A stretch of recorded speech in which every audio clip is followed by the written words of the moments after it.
시청자 여러분 안녕하셨습니까? 주님과 함께 5분 묵상의 시간을 갖겠습니다. 오늘은 사무엘상 16장 말씀을 묵상합니다.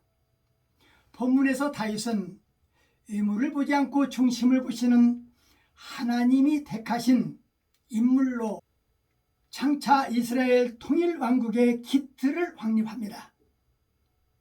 본문 후반부터는 여호와의 영이 떠나심으로 악령에 시달리는 사울과 여호와의 영에 충만한 다윗의 모습이 대조되고 있습니다. 한편 다윗은 사울 앞에서 발탁되어 왕궁으로 들어가는 사건들이 소개되고 있는데, 전장 15장에서는 사울이 하나님께 거절당한 사건에 대해서 기록되었으나 16장에서는 다윗이 왕으로 기름 부음 받은 사실과 사울 왕궁에서 그의 활동에 대해서 기록되어 있습니다. 이 대비를 통해서 왕조에 대한 하나님의 뜻이 다윗가로 향하는 것을 보여주고 있습니다. 여호와께서는 사무엘에게 이스라엘 새로운 왕을 선출할 때는 사람들을 외모로 보는 데 반하여 여호와 하나님은 중심을 보신다라는 말씀을 하셨습니다. 이는 하나님의 관점이 사람의 관점과 다르다라는 것을 의미합니다. 중심이라는 것은 자기 인생의 모든 것을 판단하고 결정하는 자리를 가리킨다면, 이에 대해서 외모는 사람의 눈으로 보는 판단을 뜻하는 것입니다. 하나님의 감동으로 마음, 곧 전생의 중심 사상이 하나님 편에 속한 사람을 가리키는 것입니다.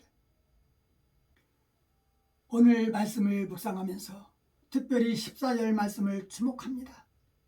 여호와의 영이 사울에게서 떠나자 악령이 그를 번뇌케 하셨음을 깊이 우리 가슴에 담아야 되겠습니다. 여호와의 신이 떠나면 우리를 그렇게 번뇌케 할 수도 있다라는 사실입니다. 여호와의 신이 사울을 떠난 사실은 그의 왕권의 실제적인 상실을 의미합니다. 그는 악신으로 말미암아 고통을 당하는데, 그 고통은 단순히 폐위, 선고를 말미암은 심리적 위축이나 좌절이 아닙니다. 그것은 보이지 않는 악의 세력에 의해서 당하는 고통이요 하나님의 심판이었습니다. 여호와께서 사무엘에게 사울을 이스라엘 왕이 되지 못하게 하였은즉 이제 더 이상 그를 위하여 슬퍼하지 말고 베들레헴 사람 이새를 찾아가서 그 아들 중에서 한 아들을 왕으로 예선하였으니 기름 부어 그를 세우라고 말씀하셨습니다. 사무엘은 하나님의 명령대로 베들레헴에 가서 이새의 7 아들을 보았으나 하나님은 그들 중에는 왕으로 택함을 받은 자가 없다고 하셨고, 드디어 사무엘의 요청에 따라서 양을 치고 있던 막내인 다윗을 데려왔고, 하나님은 사무엘로 하여금 그의 머리에 기름을 붓게 하셨습니다. 여호와께서 사무엘에게 사람의 용모와 신장을 보지 말라. 나의 보는 것은 사람과 같지 아니하니 사람은 외모를 보거니와 나 여호와는 중심을 보신다고 말씀하신 귀한 말씀은 우리가 깊이 또 새겨야 될 말씀입니다. 본장은 기름 부음을 받은 다윗이 어떤 과정을 통해서 그 당시 왕이었던 사울과 연결되는가를 소개해주고 있습니다. 여호와의 신이 사울에게서 떠나고 악신이 들려 그를 번뇌케 할 때에 신하들이 수금을 잘 타는 자를 불러서 사울의 병을 치료하고자 하였고, 다윗을 추천하여 사울 앞에 데리고 왔던 것입니다.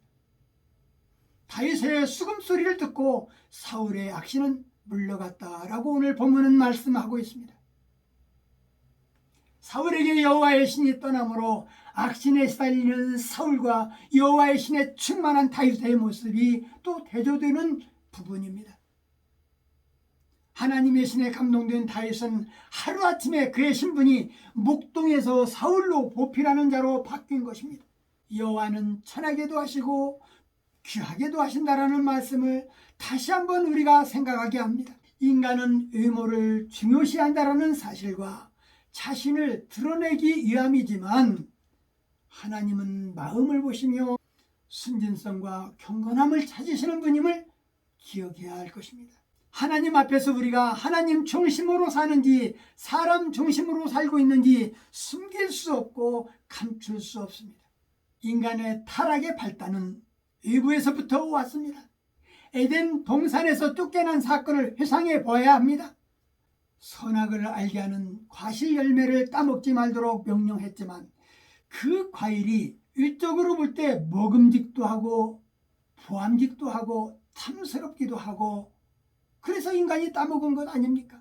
저나 시청자 여러분들은 일적 미를 가꾸는 것보다는 우리들의 중심이 아름다워질 수 있도록 가꾸는 자들이 다 되어야 될 것입니다.